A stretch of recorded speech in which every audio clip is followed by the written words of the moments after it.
Adam, it's time to thank some people who are on our side because we're on their side.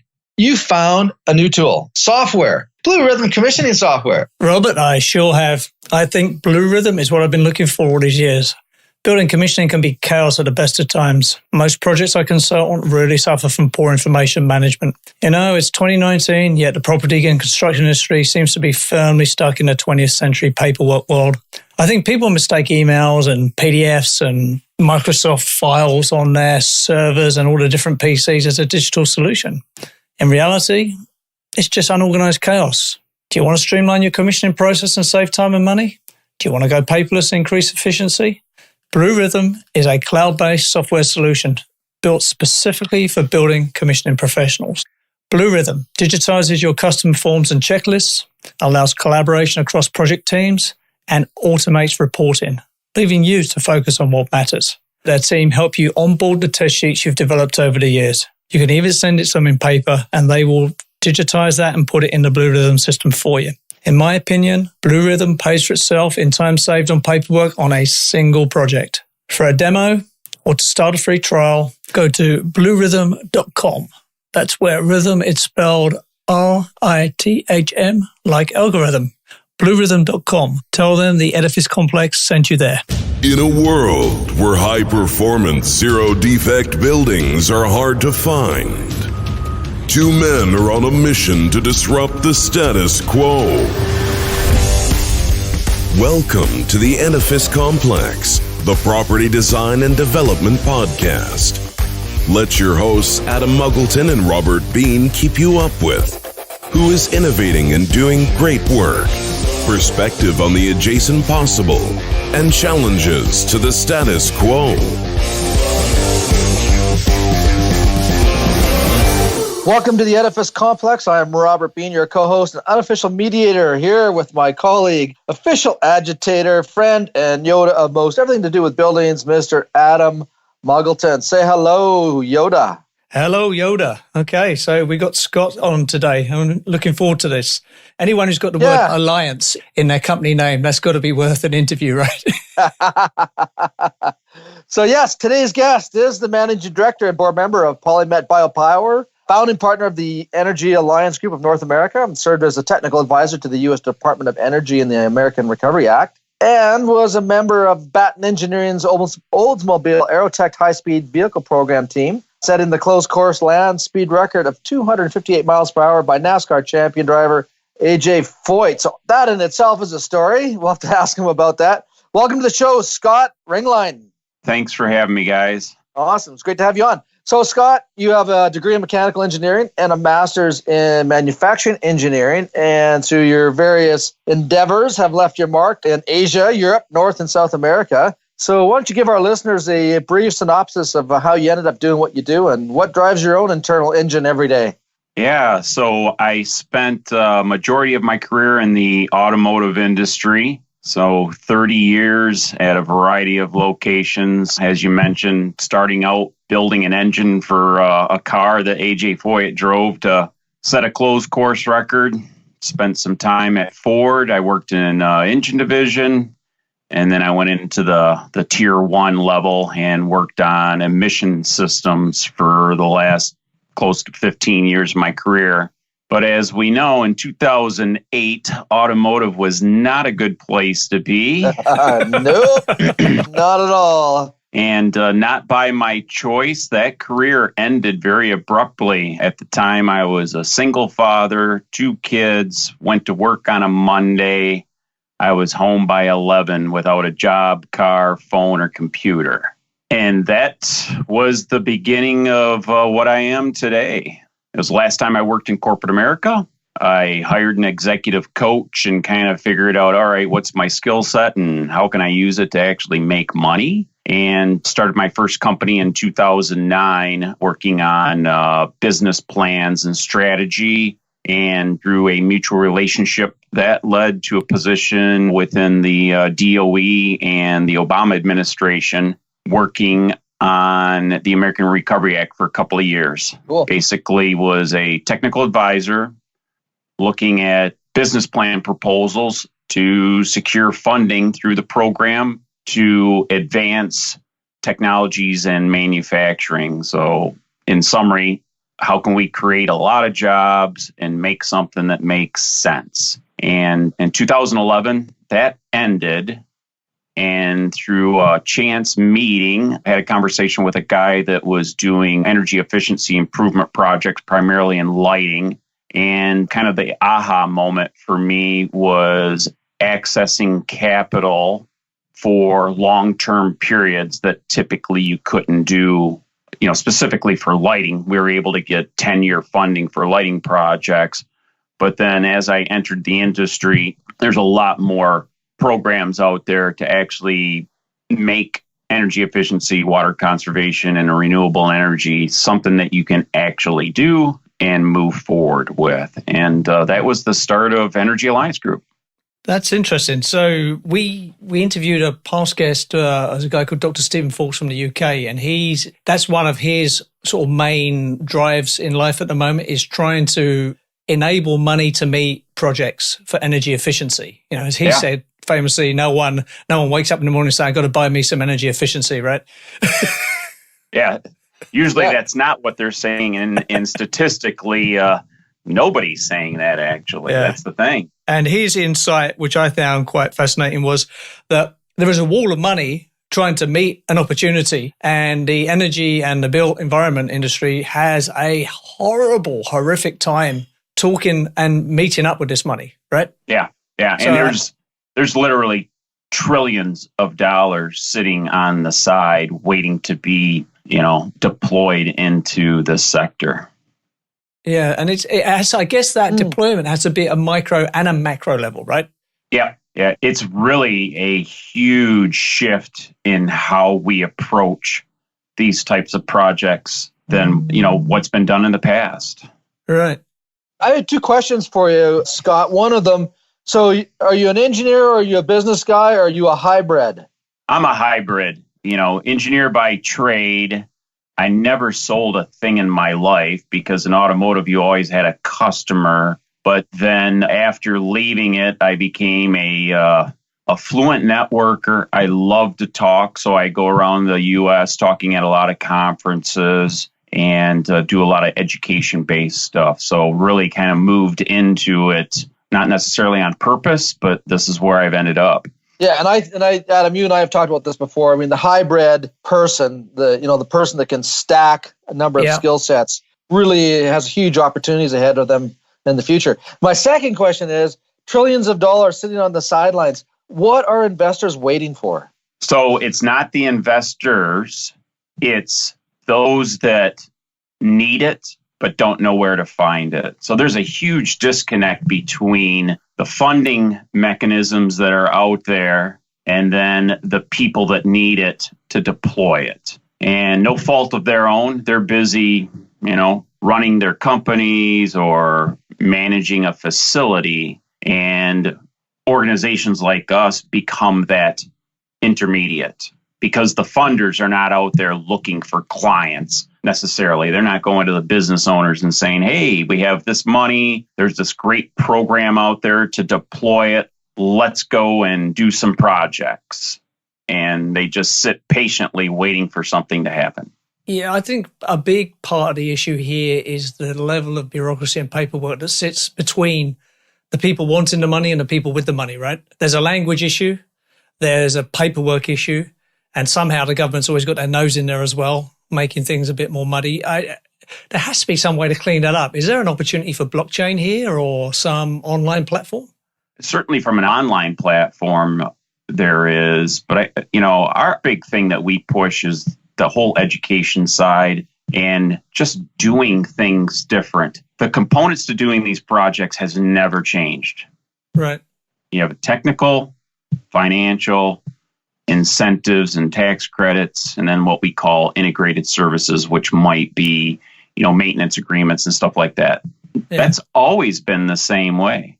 But in automotive, I was in the capital sector, so I knew what it took to go beg, borrow, and steal to get a dollar to be deployed to a capital improvement. Yeah. And so in today's age, everybody's focusing on the technical solution first. So they go through, they find out how they're going to solve their problem.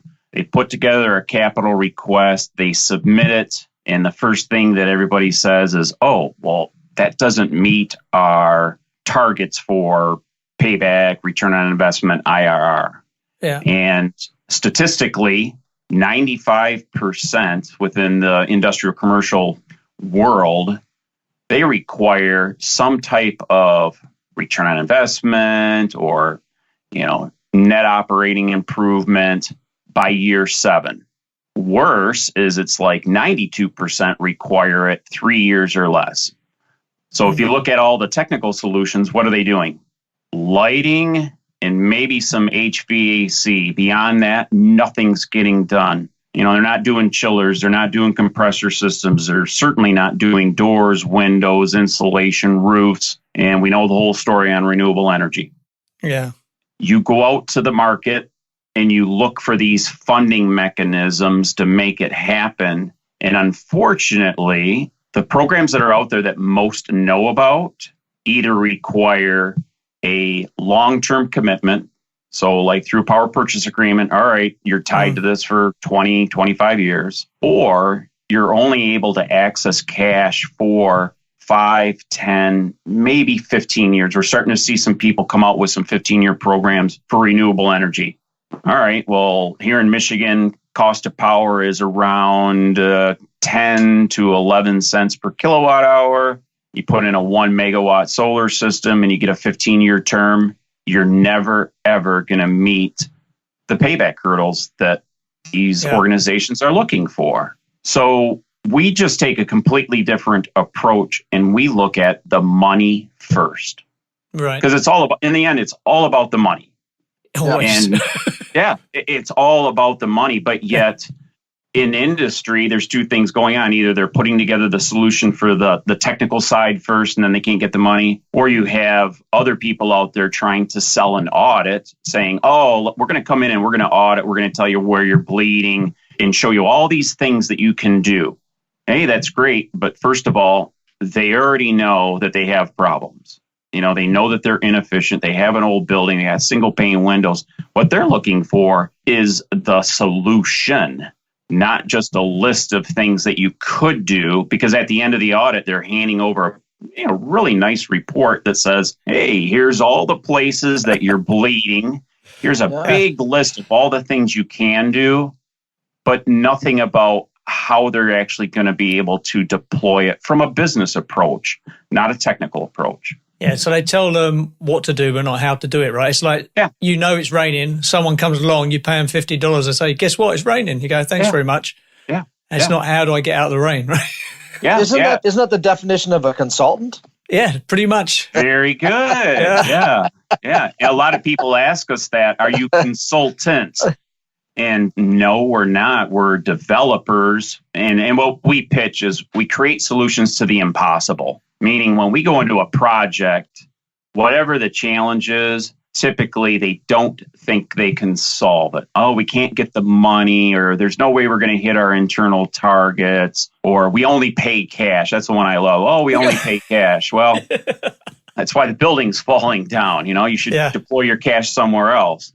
And so, since 2012, the one thing that we focus on as an organization has always been the money side of the equation. And that's where our success has been, because when you focus on the money side, now you figure out, 1, where the money is, but 2, where the money is that can be deployed efficiently to actually make the transaction work. And so, I'll give you guys an example. We put together a proposal recently. A company bought a 70,000 square foot environmentally controlled warehouse. Right.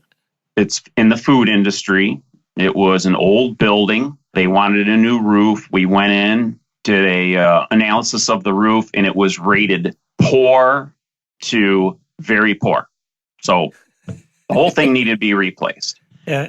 And, replacing a 70,000 square foot roof is very expensive. And their approach was, well, we have $350,000 allocated. We're going to look at repairing it. Yeah. Which is the typical response. Yeah. We came in and said, well, there's a program out there. It's called PACE. We can secure some long-term funding. It's actually a property tax mechanism. We can talk more about the program itself later. But through the program and the way we structured it, we put together a proposal where they would replace the roof. It would come with a 25-year warranty and a 25-year maintenance agreement. We would install a 1 megawatt ballast mounted solar system on the roof. Right. Came with a 25-year warranty and a 25-year maintenance agreement. It was cash flow positive from day one. We funded it for 25 years. In year 25, it was still giving a return on investment, and they never used one dime out of their pocket. No out-of-pocket costs. So that's what we do. Your killer skill really is sort of matching up the right circumstances to the right program, right? That's right. Yeah. When we meet with a client, of course, the first thing we talk about is the money side of the transaction. And then when they say, okay, well, we're interested in taking the next step, the audit that we do is really an audit to identify everything that could be done first. So in the areas of efficiency, conservation, and renewables. And then we put them in what we call an opportunity matrix, and we rate them by cost, utility reduction, or energy production, and then needs versus wants. Everybody wants the fancy stuff, but there's certain things you need. And so what that does is it narrows it down into a scope of work where you're leveraging things that have a high rate of return, big utility reduction, with things that take forever to pay off. But when you're putting them together and then you're able to access funding that might be 15, 20, 25 years, guess what? You can start doing these projects, achieve their payback hurdles, and actually put them in a position where their, NOI, ROI, however they want to measure it, is better than what it was before. And we didn't use any of their own cash. And that's the paradigm shift that's going out there. And that's what this PACE program is all about, is that it took a program that's been around since the 1700s and started applying it to buildings specifically for efficiency, conservation, and renewable energy improvements. Okay. So how is the money secured? So if I've got, whatever, say $25 million that's available, how is my money secured in these projects? Yeah, great question. So little history here.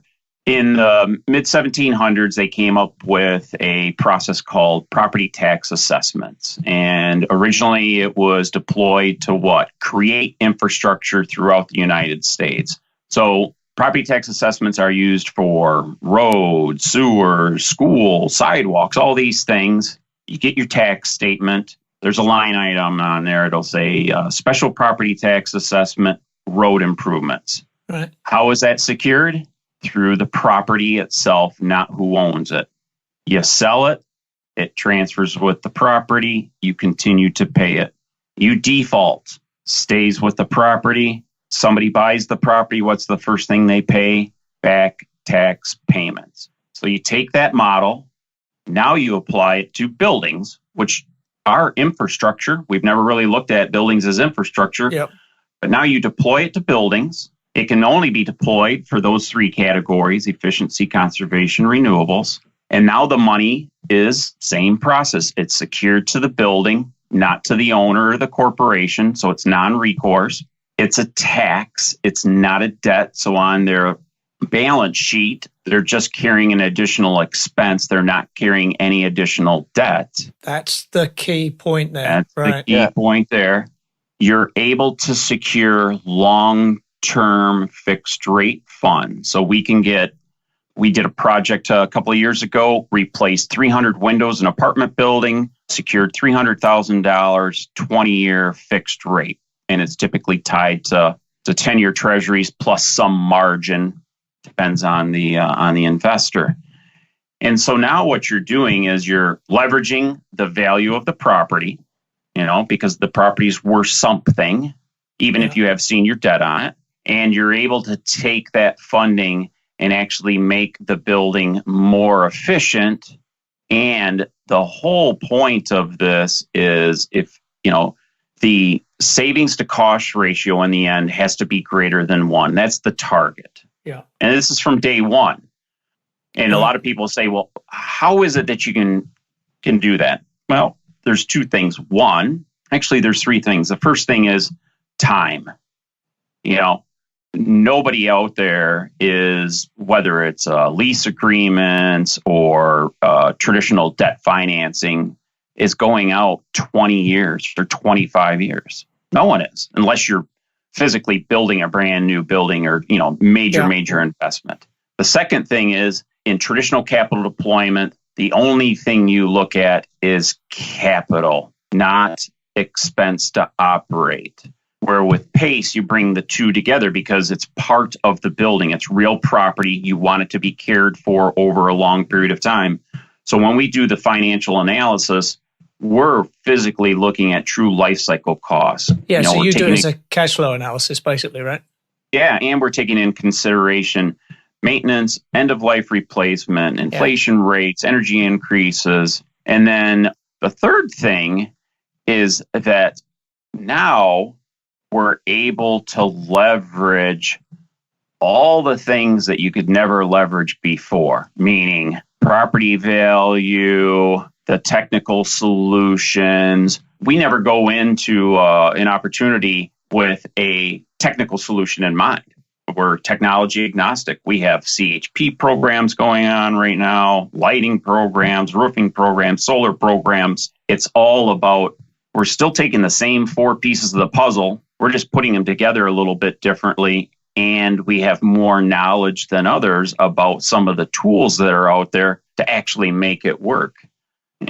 We're all engineers, but before 2008, I'll be honest, I didn't know what an LED was or CHP or any of that.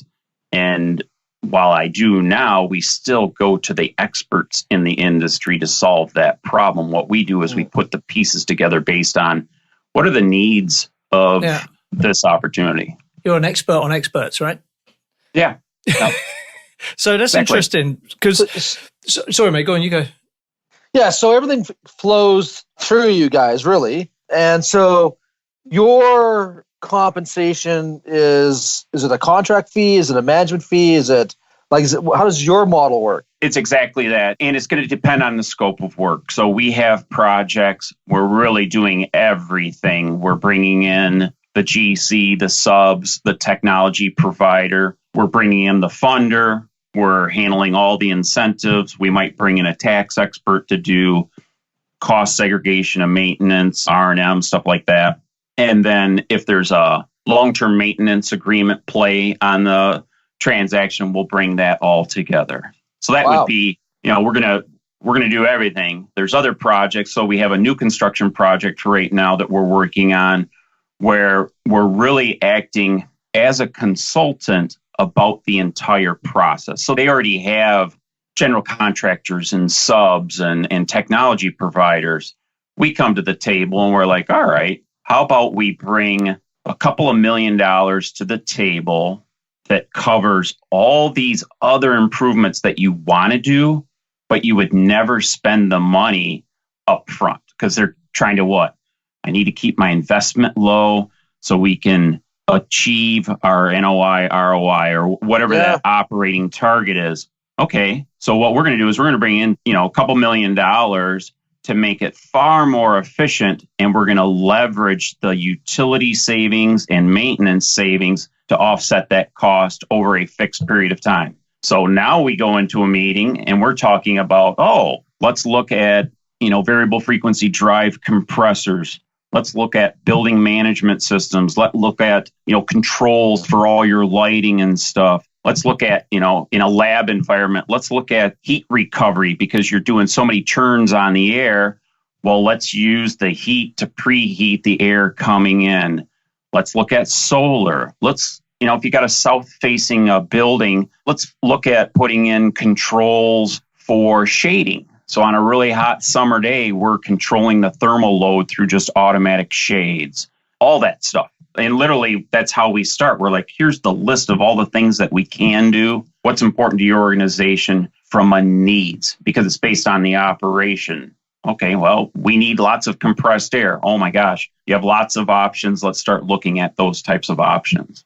I think the technology and the things to do are well known. It's finding clients that are willing to do it, because they're all first cost driven, right? I mean, what you're essentially talking about is annuitizing somehow this whole thing, right? Which is great, because there's loads of pension money with baby boomers' pension money looking for a home, and oh my gosh, annuitizing that money is where it's at, right? So if you could find a home for that money, but what you're basically doing, you've got that wave of money that needs to be broken down into micro packages, right? Mm-hmm. So there's a fund. Someone needs to do a fund there, basically, right? And fund that.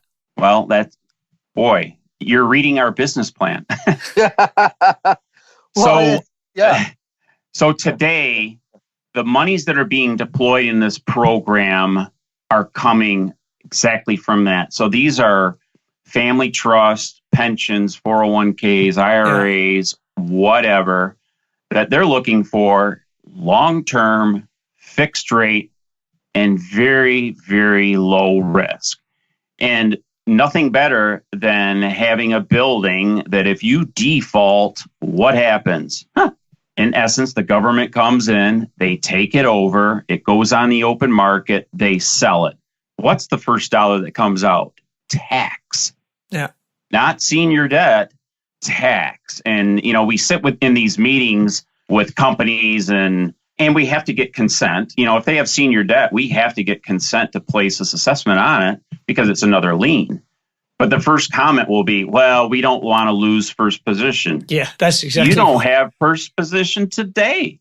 Property tax has first position. Everything else follows. This is a property tax. It is not a debt. Because if they default or if they sell, they're not paying off the principal balance of whatever that assessment is. The only thing they're paying off is if it sat for a while, how many payments accumulated, you got to pay that off. Or if it's a sale, the only thing you're taking over is the tax. But the benefit here is that through this program, first of all, everything's real property. So none of it's personal property. Yeah. And second of all, the way it's structured, and we'll talk about this a little bit, but the way it's structured is that it is to be maintained. So on day one and year 15, it should operate the same as it did, whether there was regular maintenance required, maybe some end-of-life replacement required. But in essence, if you look at it statistically, you're going to capture 95 to 98% of the what ifs, and it should still operate at the same efficiency. Right. That's the other thing, too, is that if you look at the ESCO model, they're really focused on the savings from a dollar standpoint. Yeah. In PACE, we're looking at the savings from a utility reduction and maintenance reduction.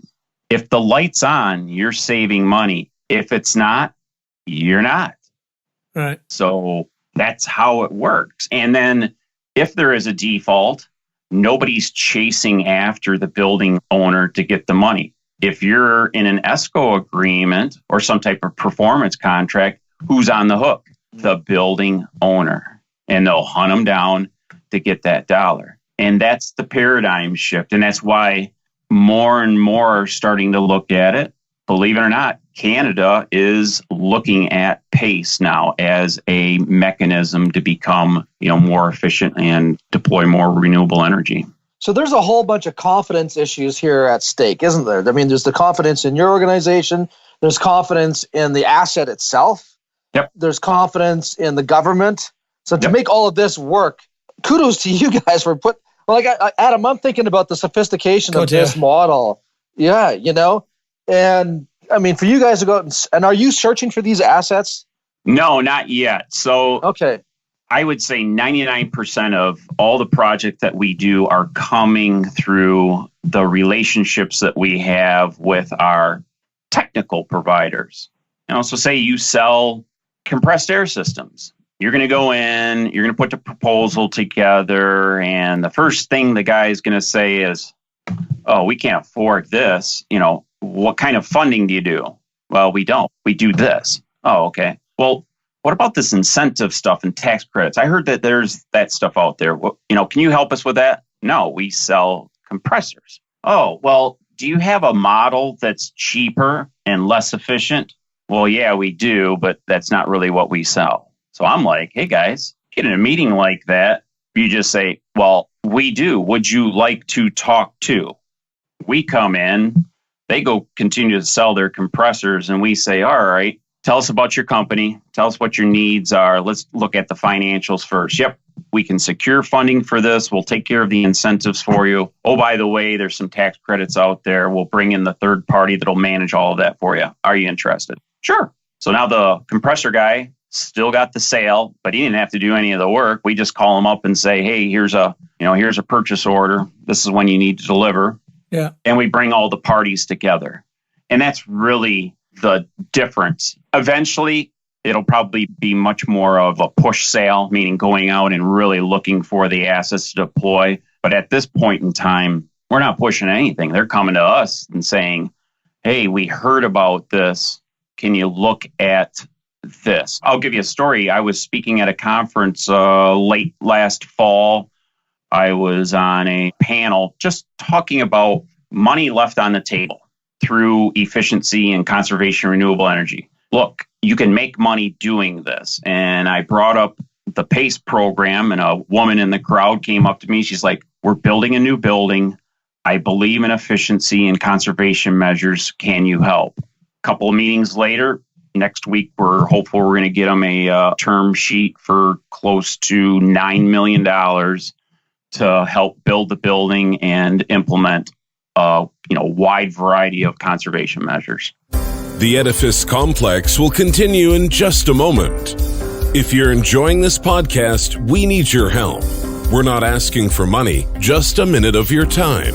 Our goal is to make the Edifice Complex podcast as relevant, educational, and useful as possible. By having good ratings, we can reach the widest audience. Therefore, our request is two small things. If you haven't already, leave us a review and rating on iTunes. And subscribe to the Edifice Complex on YouTube, even if you normally only listen to the audio version. These two things will help us immensely.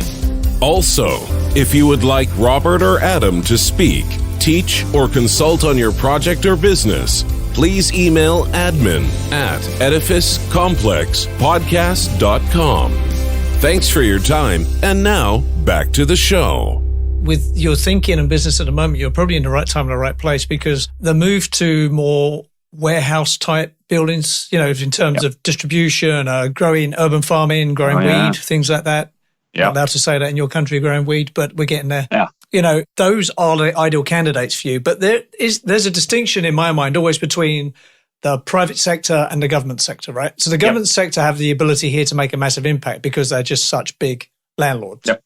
The private sector are all about, and I used to be a property developer in the UK, anything that would impede the sale of a building. So if you're a true alpha property developer, everything is for sale. Nothing, there's no emotion there, right? Everything you build is up for sale for the right price.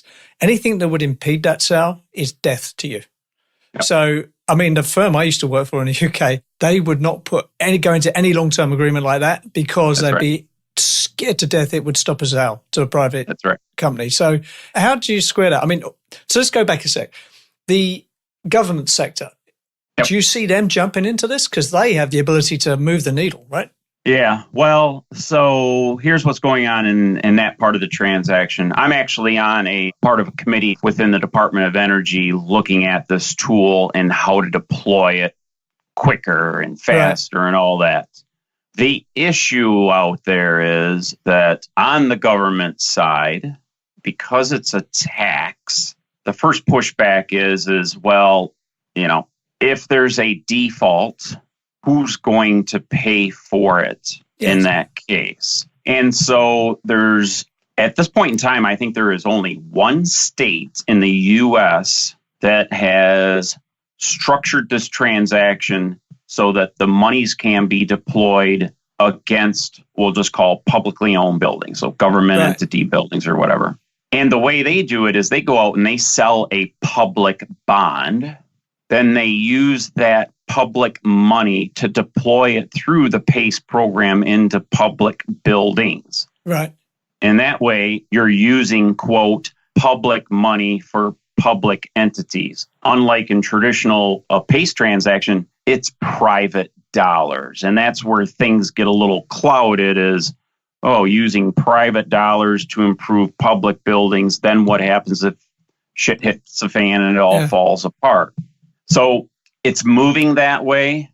Unfortunately, I just don't see that happening anytime soon. Like I said, all the focus today from at least the federal standpoint is, geez, this is a great tool. We need to deploy it more, but only on the private sector.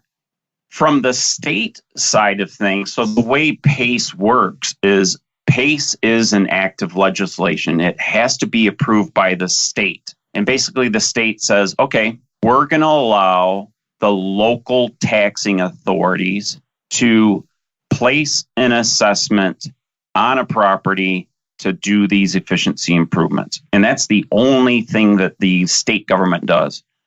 Then the local government actually has to create what we call a PACE district. They have to raise their hand and say, okay, we're going to use this tool so that our constituents can get access to this type of program and this funding to improve their buildings. What happens is nobody pays attention to what's going on at the state. And then if somebody in the local side of the transaction happens to pay attention to it and they become a PACE district, nobody within the district is paying attention to what's going on at City Hall. Yeah. So now we go into these meetings, we talk to them about these programs. The first thing they say is, oh, this is just too good to be true. This can't be a government program. Well, it is, but it's not using public money. That's the game changer here. It's all private money that's being deployed into this sector because of its structure. We're just using the, quote, government for the tool, the transaction. That's it. They collect property taxes, they put assessments on, and they can get a little administration fee. But in the end, they're not using any of the tax dollars. And if there's a default, they're still carrying the property, but it's still just a tax. They got to find somebody that's willing to come in and buy the property and the tax. The benefit of PACE is that this tax burden was for improving the building, which made it worth more and operate cheaper. So you got two buildings that are identical, one that was improved by PACE 5 years ago and another one that hasn't been touched.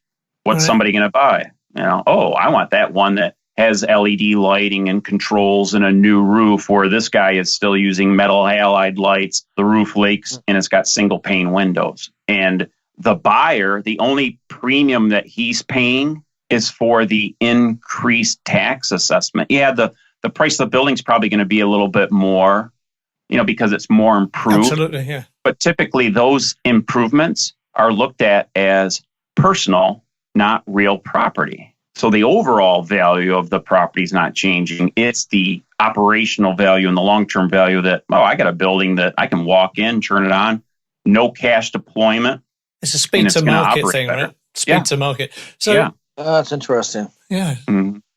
I want to go back to your business model again. So your fee, for your cash flow, it lasts for the life of the contract, or have you tied into the 25-year cycle?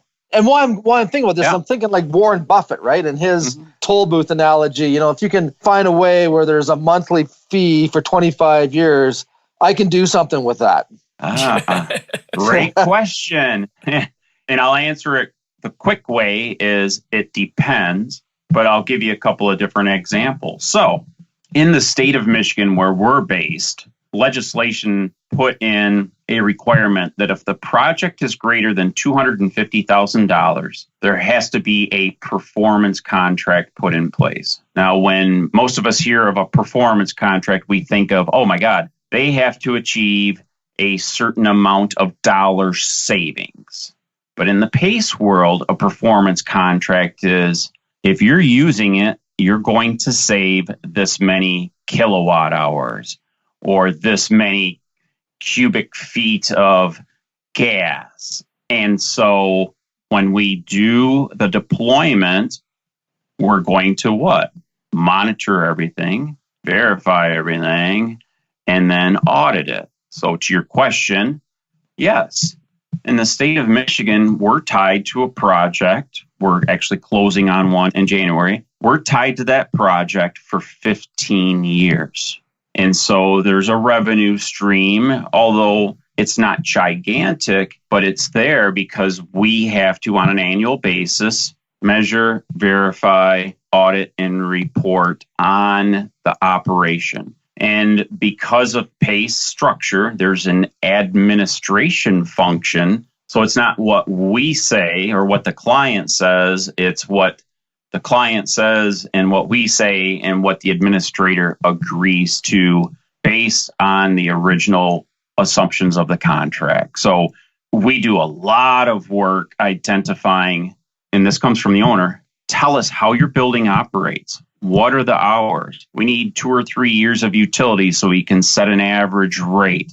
So in year 1, year 3, year 5, when we're doing the audit and there's a blip, now we can go back and ask the questions. All right, well, you said you guys operate this way. We don't see that anymore. Now you're operating either less or more. And so when you start looking at dollar values, yeah, they're spending more in energy, but they're still saving exactly the same because the light's on just 2 hours longer a day. All right, well, wow. So, what's coming to my mind here is like, if you're an engineer, become a data scientist. Do not do that master's degree. Become a data scientist because this, what you've just described, is the future where you're going to deploy all this IoT stuff. It's going to come to you in real time and you're going to trend that, you're going to data mine that, and you're going to say, oh, something's going on here, right?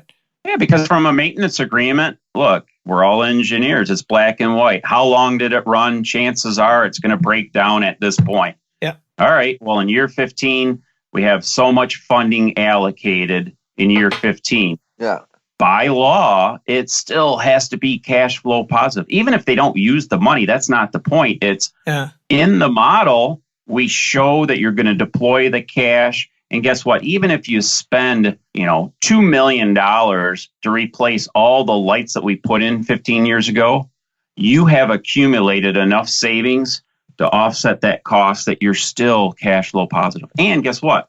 Those costs are in year 2035. They're not in year 2020 because we put the tools in place. And as an engineer, quite honestly, we're like, this is actually pretty easy stuff, folks. I got a bulb that burns 35 watts. I'm replacing it with something that burns 12, and you pay 12 cents a kilowatt hour. Yeah. If there's a blip, what are we going to look at? How long did you have it on? And was there a significant change to what you pay for power? Yeah. That's it. There's not many variables there, right? Yeah. And to your point that you brought up, the technical solution has been there forever. It doesn't matter whether it's geothermal, CHP. The one thing here, and I can't speak for Canada, but I can speak for the U.S. and compare it to, I spent most of my time outside of the U.S. in my career. We're so far behind in doing this that I go into meetings and we'll bring up, hey, we should really look at geothermal. Well, that's a new technology. We don't want something new. Someone says that to me, radiant, that's a new technology. I said, no, the Romans were using that 2,000 years ago. Yeah. And it's like, and that's part of the problem. There's a fear out there, but then there's also, this is how we do it. Okay, look at your building. It's a piece of shit. I'm sorry for the language, or my favorite story, I was in automotive. I would spend, say, $100 million on a brand new assembly line, and I could get that capital because the customer paid for it. Every time I made a product, they're paying for it, okay?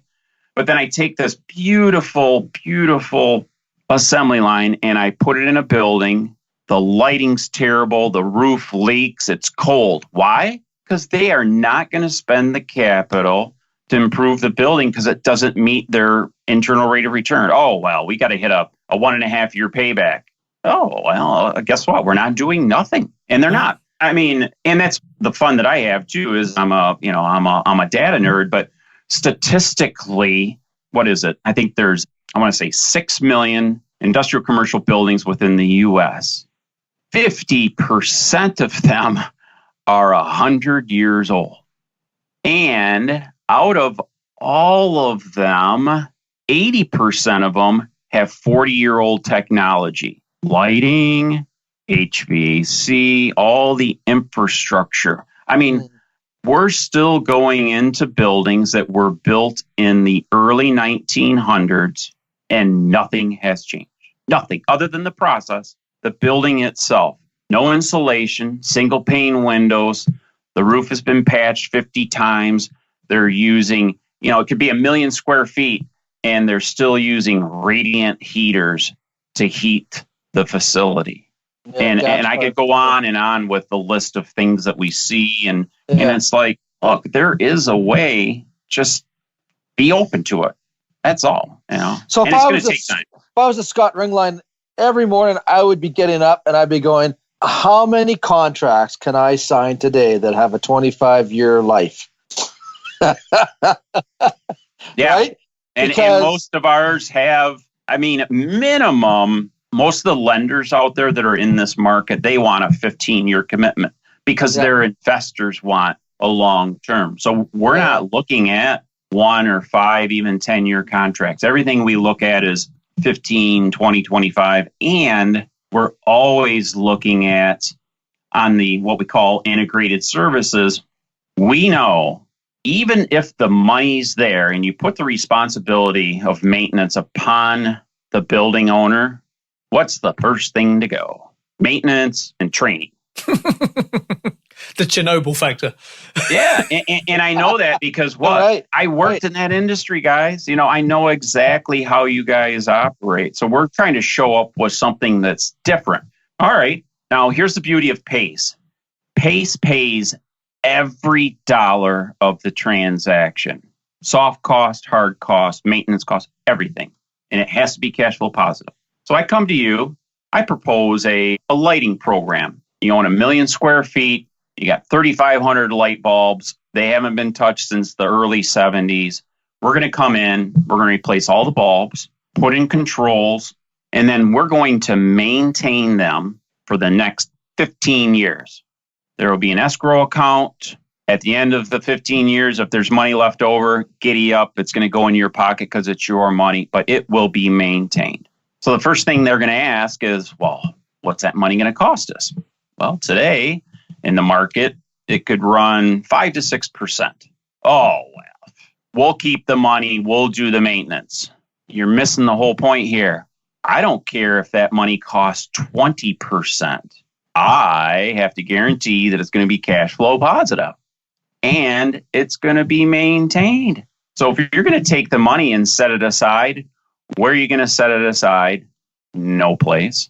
And in year 10, when all those bulbs need to be replaced out of the parking lot and the facility or the operations director comes to you and says, hey, I need to release a purchase order to EAG to replace all these lights. It's going to cost $2 million.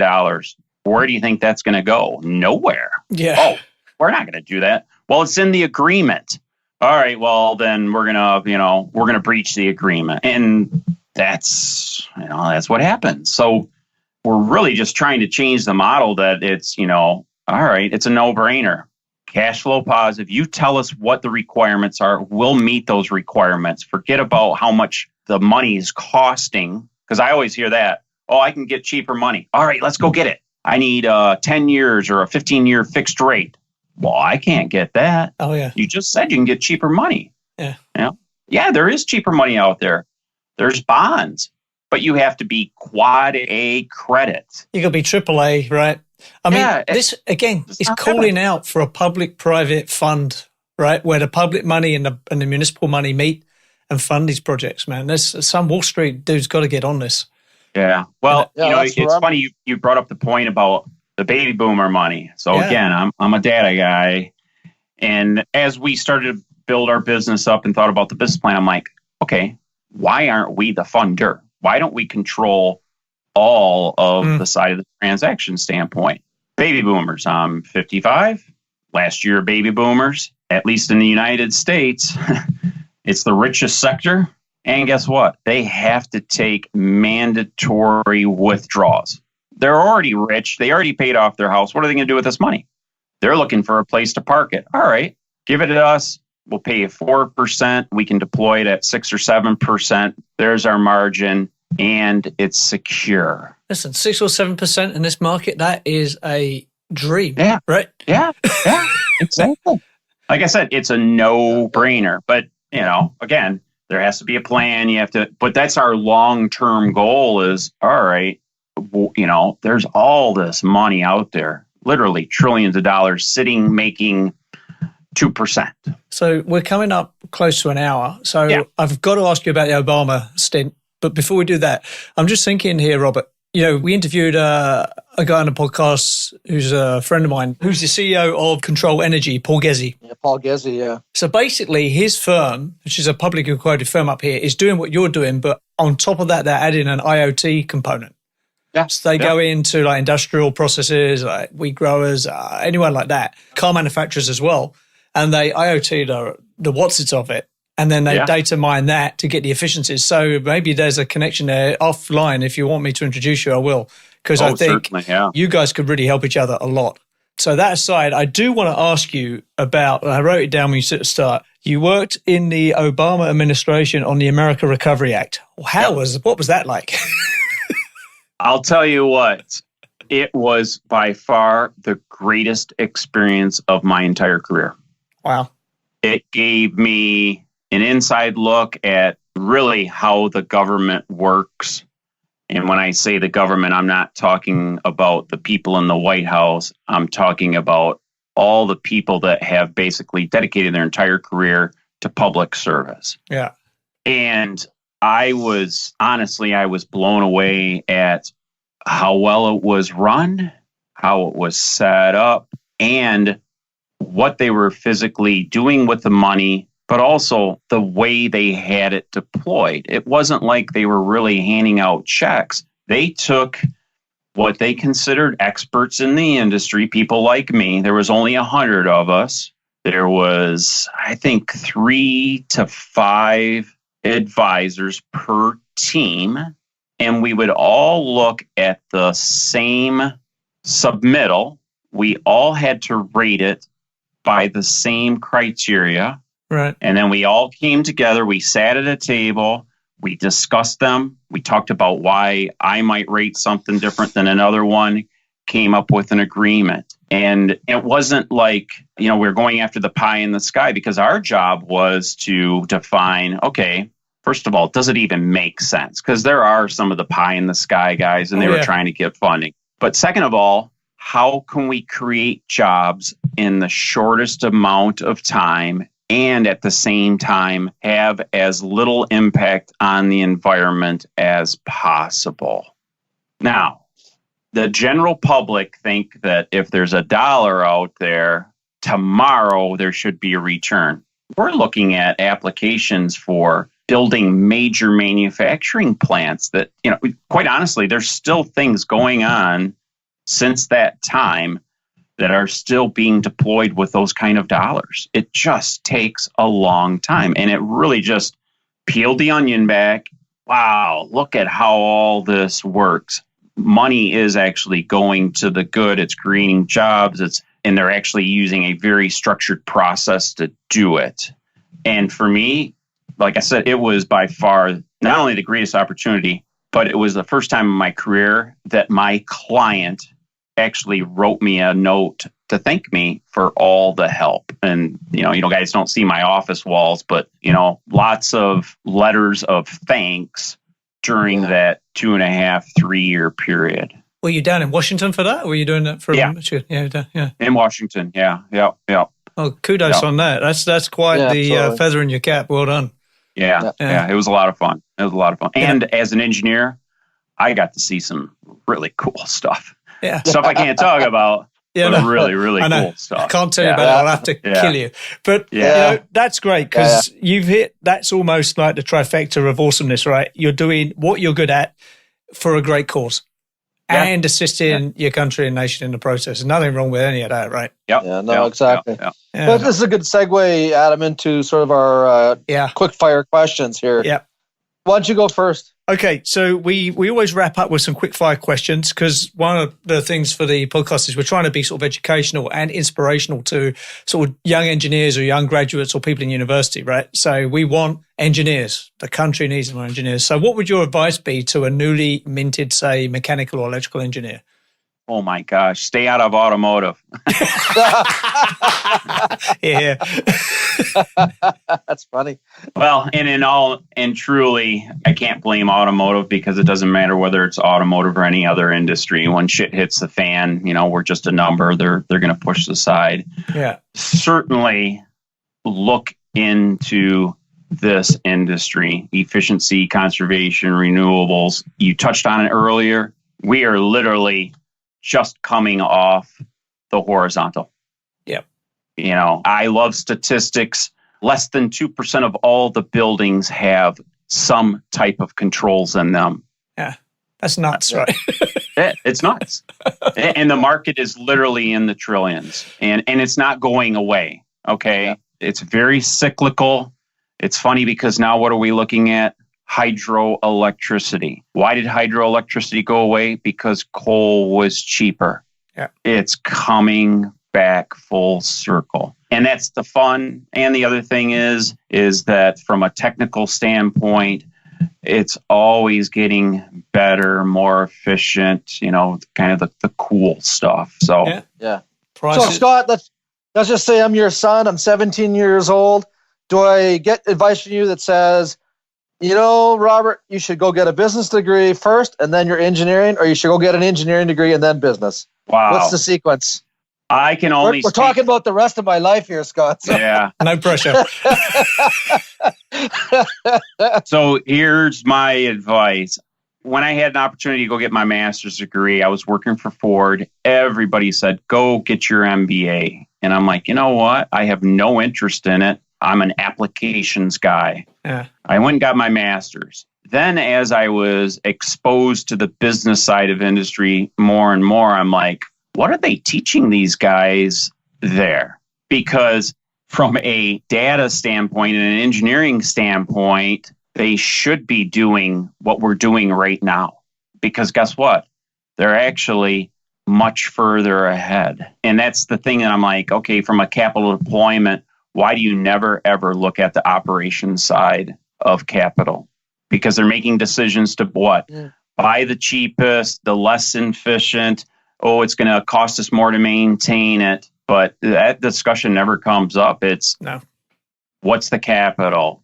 Keep it cheap. Don't worry about it in 10 years. And then in 10 years, they're bitching because you're spending a fortune on maintaining it. And it's just full circle.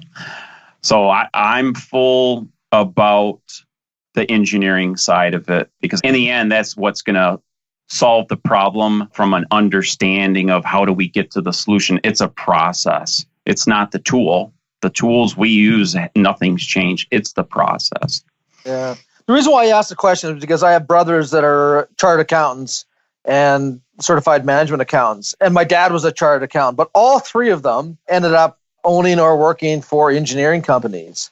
And they all elevated themselves to senior positions within those companies. So having the business background allowed them to understand the business side. And then they just through osmosis ended up with an appreciate, not becoming engineers, but an appreciation for the technical component. Mm. Having said that, many of those firms that they worked for or ended up buying with were started by engineers. Yeah, we suck at managing money, just to let you know. Yeah. We do.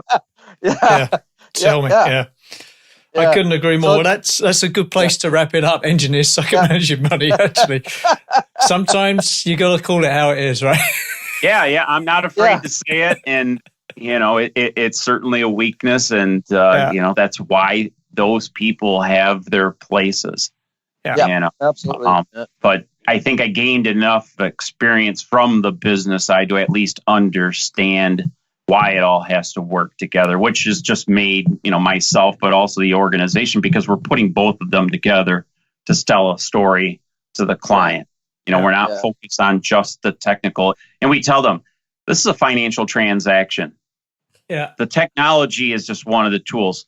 First and foremost, is it's a financial transaction. We know you need to make money. I don't want your money, and we're going to try and show you how we don't have to use it and actually create more wealth for you. So that's awesome. We're wrapping up now. I just want to thank you for coming on and sharing that insight. That was awesome. Again, going back to what Steve Burrows said on a previous episode, it's never been a better time to be an engineer in the built environment, right? There is so much opportunity if you want it. Yeah. It's there. Oh, right? my God. Yeah, certainly. So, Scott, thanks, guys. I really appreciate it. Yeah, no problem. Thank you. Do you have any speaking gigs coming up? Where can people see you? I'll put notes in the show notes on your website, energyalliancegroup.org, on Twitter, where you are NRGA Alliance Group on Twitter. Have you got any speaking gigs coming up? Anywhere else people can find you? Actually, I don't. I just finished up a couple of them down in Florida recently and just starting to look at what's going to go on for the new year. But certainly go into the website and stuff. That's great. Okay, great cool. resource for that information. Okay, Scott. Well, thank you very much for your time. That was awesome. Very educational. Yeah, I look forward to talking to you guys later for sure. Adam, another great guest with some really good skill sets and looking at opportunities and putting together solutions, the financial solutions with the technical solutions, and in this case, a win-win for the client. I mean, when you take that up to the macro level, right? The scale of money and the scale of opportunity there in terms of old buildings that just need retrofitting. I truly believe the next major market frontier is not going to be new construction, it's going to be retrofits. Yeah. Without a doubt. That is just a wall of work. I mean, if the built environment's 100%, 99% of it's existing buildings. Yeah. So where do you target yourself? Totally, right? Yeah. I'm impressed that he was able to put that whole thing together. I mean, that is a sophisticated process to look at an asset that, becomes an investment vehicle funded through tax dollars, secured through a government program, in this case, PACE. Yeah. And I'm still trying to get my head around the technicalities of that whole process. I kind of get it, but let's just say I'm a building owner and someone approaches me and says, we can take care of your building and use it as an investment vehicle with essentially no cost to you because you're going to fund it through tax dollars. How could I say no? Yeah, the only way that would be a problem is depends what business you're in, right? So if you're, let's say you're Amazon, for example, and you've got lots of distribution warehouses, this is great for you. You're not going anywhere, right? But if you are more of a medium, small size speculative developer or in a speculative business, then it's a problem. Because I would be worried about having an incumbents on being able to sell something. Because even if you've just got to have an awkward conversation and say, don't worry about it, it's this and this, right? That might be enough to stop a sale or someone potentially making a bid on your property. So that is a hurdle that can't be ignored and has to be overcome. Can it be overcome? Absolutely. But you've really got to think about how you message that. But that said, the market just on distribution warehouses, storage REITs, there's a whole wall of buildings out there that don't have to look sexy, but do have to return on investment, do have to cash flow, right?